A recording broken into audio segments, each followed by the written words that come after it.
அப்படியா? மாண்புமிகு புரட்சித் தலைவர் எம்ஜிஆருடைய நல்லாசியோடும் வாழ்ந்து மறைந்து நெஞ்சமெல்லாம் நிறைந்து வாழ்ந்து கொண்டிருக்கின்ற புரட்சித் தலைவர் அம்மாவுடைய ஆசையோடும் 4.5 ஆண்டு காலம் எதிர்க்கட்சி தலைவராக இருந்தாலும் கூட இன்றைக்கு தமிழ்நாட்டில் ஏன் எடப்பாடியாரை ஆட்சியை இழந்தோம் என்று வேதனைப்பட்டிருக்கின்ற மக்கள் கூடிய விரைவில் வருங்கால முதலமைச்சராக உள்ளார்கள். அதன் அடிப்படையில் தான் இன்றைக்கு பவானி மத்திய திமுக ஒன்றிய கழகத்துடைய செயலாளர் 11 ஆண்டு காலமாக இருந்து நம்ம அண்ணன் மகேந்திரன் அண்ணன் அவர்களும் அதே போல முன்னாள் கிட்டத்தட்ட ஒரு 50 ஆண்டு காலம் திமுகவில் மிகப்பெரிய பொறுப்பெல்லாம் இருந்து முன்னாள் ஊராட்சி ஒன்றியத்துடைய பெருந்தலைவராக இருந்த பசாமூர்த்தி அவர்களும் அதே போல நம்ம விவசாய அணி ஒன்றிய அமைப்பாளர் முனிராஜ் அவர்களும்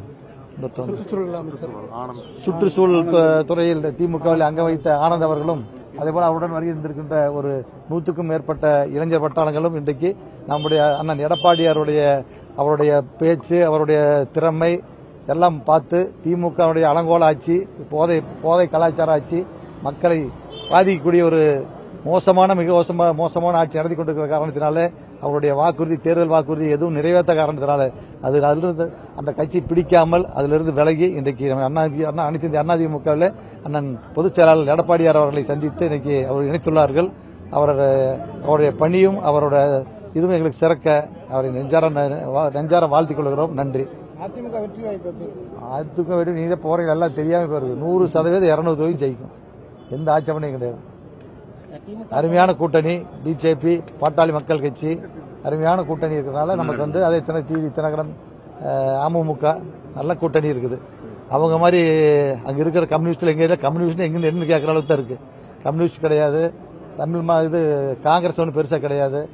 அதனால இன்றைக்கு கொங்கு மண்டலம் மட்டுமல்ல சவுத்தில் எல்லாம் கேட்கிற போது இன்றைக்கு சென்னை முதற்கொண்டு 200 தொகுதிகள் கண்டிப்பா ஜெயிக்கிற வாய்ப்பு இருக்கு நம்முடைய கூட்டணி. பாஜக அதிமுக கூட்டணியை தொடர்ந்து ஸ்டாலின் விமர்சனம் பண்ணிட்டு சரி அந்த ஆளுக்கு எந்த வேலையும் கிடையாது. ஏன்னா தோல்வி பயந்தாச்சு. அது என்ன செய்யற வேற பேசுறதுக்கு என்ன செஞ்சிருக்காங்க சாதிக்கிறதுக்கு? கல்வி கடன் ரத்து பண்ணா சொன்னாங்க செய்யல, விவசாய கடன் ரத்து பண்ணாங்க சொன்னாங்க செய்யல, மகளிர் குழு கடன் ரத்து பண்ண சொன்னாங்க செய்யல. அதே மாதிரி எல்லா குழு கடன் ரத்து பண்றாங்க, எந்த கடன் தள்ளுபடி பண்ணல. ஆமா, சிலிண்டர் மானியம் கொடுக்கறாங்க, அது இல்ல. 524 அறிக்கையில என்ன கொடுத்திருக்காங்க? ஆனா இப்ப 271 அறிக்கை கொடுத்தா கூட 271 நிறைவேற்ற கூட அறிக்கை இன்னைக்கு அவர் சொல்றது. இன்னைக்கு கல்வி கடன் நினைச்சு பாருங்க, எவ்வளவு பெரிய கடன் 22,000 கோடிக்கு மேல இருக்கு தள்ளுபடி பண்ணிருக்காங்க. நேற்றுக்கு விவசாய கடன் தள்ளுபடி பண்ணிருக்காங்க.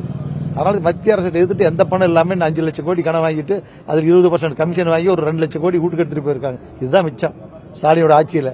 அவங்க குடும்பம் நல்லா வாழ்ந்தது தவிர ஒரு 2 லட்சம் கோடி எடுத்துட்டு போய் வேற எந்த குடும்பம் தமிழ்நாட்டில் வாழ தொழில் பண்றவங்க முடிஞ்சே போயிட்டாங்க. கரண்ட் பில்லு, வீட்டு வாடகை, அதே மாதிரி இன்னைக்கு காலியாரத்துக்கு வரி போட்டு ஒரே அரசு உலகத்தின் இந்த அரசு தான், ஸ்டாலினோட அரசு தான். அதனால இன்னைக்கு மக்கள் வெறுத்து கொதிச்சிருக்காங்க. அதே மாதிரி போத கலாச்சாரம், கஞ்சா எப்படி உங்களுக்கே தெரியும்.